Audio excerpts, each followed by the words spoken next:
بسم الله الرحمن الرحيم. لقد من الله على المؤمنين إذ بعث فيهم رسولا من أنفسهم يتلو عليهم آياته ويزكيهم ويعلمهم الكتاب والحكمة.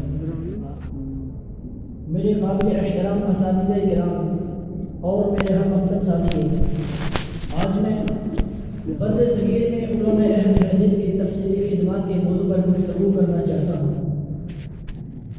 یوں تو بر صغیر پاک و ہند میں علماء اہل حدیث نے ہر شعبے میں بے پناہ خدمات کی، لیکن اس قلیل وقت میں ان خدمات جلیلہ کا تذکرہ ناممکن ہے۔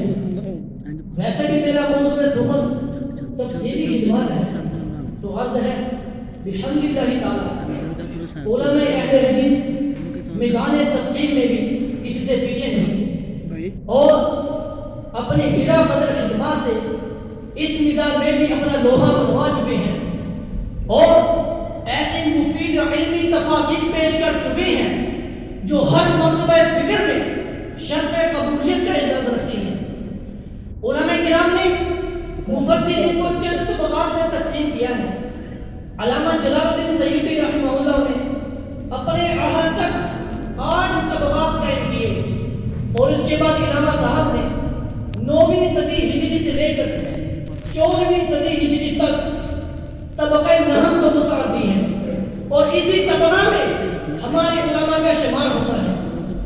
آج جب میں آپ کے سامنے موجود ہوں تو میرے ذہن میں میرے پورے قابلین کی تاریخ موجود ہے، اور تاریخ بھی ایسی کہ میرے علماء کرام کے علم و الفاظ کے نور سے پورے بر صغیر کو روشن کر دیا۔ اسی روشنی کو جلا بخشنے کے لیے آج میں آپ کے سامنے یہاں کھڑا ہوں، اور اس کی چند گرنے پیش خدمت ہے۔ جب میں نے بر صغیر کو اپنی نگاہ سے تقسیم کیا تو قربان جاؤں علماء اہل حدیث پر مجھے میرے اکابر ہر دور میں نظر آئے۔ جب میں نے 11ویں صدی ہجری کو دیکھا تو مجھے شاہ ولی اللہ محدث دہلوی رحمہ اللہ تعالی آسمان علم پر آفتاب کی مانند نظر آئے، اور جب 12ویں صدی ہجری کی طرف نگاہ اٹھائی تو مجھے امام محمد بن علی شوکانی رحمہ اللہ تعالی دمکتے ہوئے ماہتاب کی مانند دکھائی دی۔ قربان جاؤں میں 13ویں صدی تیری قسمت پر جب میں نے تجھ پر نگاہ ڈالی تو مجھے بے شمار روشن ستارے نظر آئے۔ کہیں پر نواب صدیق حسن خان، تو کہیں پر حافظ محمد بن بارک اللہ علیہ الدہلوی رحمہ اللہ تعالی، تو کہیں پر شاہ عبد القادر دہلوی، تو کہیں پر عبد الستار دہلوی دکھائی دیے، اور 14ویں صدی ہجری تو کسی تعارف کے محتاج ہی نہیں۔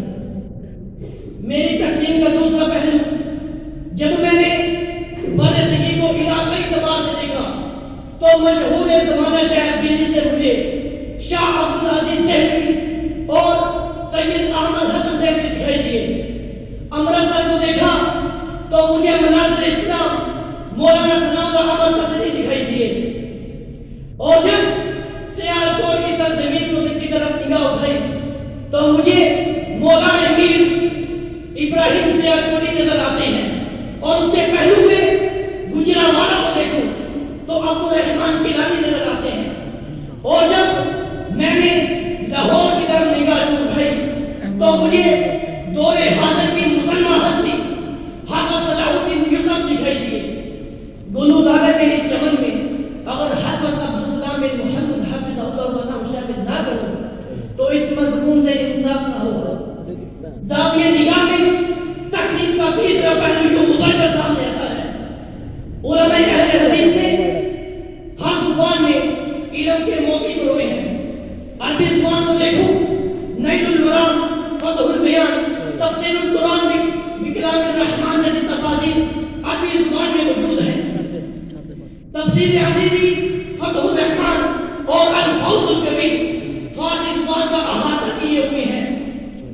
علماء اہل حدیث نے اردو زبان میں تفسیر کے میدان میں احسن تفاسیر، احسن البیان، تفسیر سرائی اور واضح البیان، تفسیر ستاری اور تفویض القرآن، تفسیر قرآن عظیم اور تفسیر القرآن جیسے شاہکار پیش کیے ہیں۔ دشت و دشت دریا میں نہ چھوڑے ہم نے،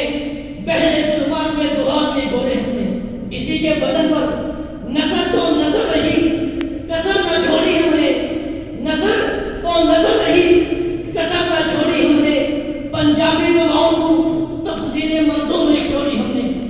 حافظ محمد بن بارک اللہ رحمہ رحمہ اللہ نے پنجابی زبان میں تفسیر محمدی اشعار کی صورت میں پیش کی۔ الغرض علماء اہل حدیث نے ہر زبان، ہر علاقے اور ہر قوم میں بیش بہا خدمات پیش کی ہیں، اور ان خدمات کے پیش نظر مجھے میرے نبی کا 1400 سال پرانا فرمان یاد آ جاتا ہے کہ میرے نبی نے فرمایا تھا، ان هذا الدین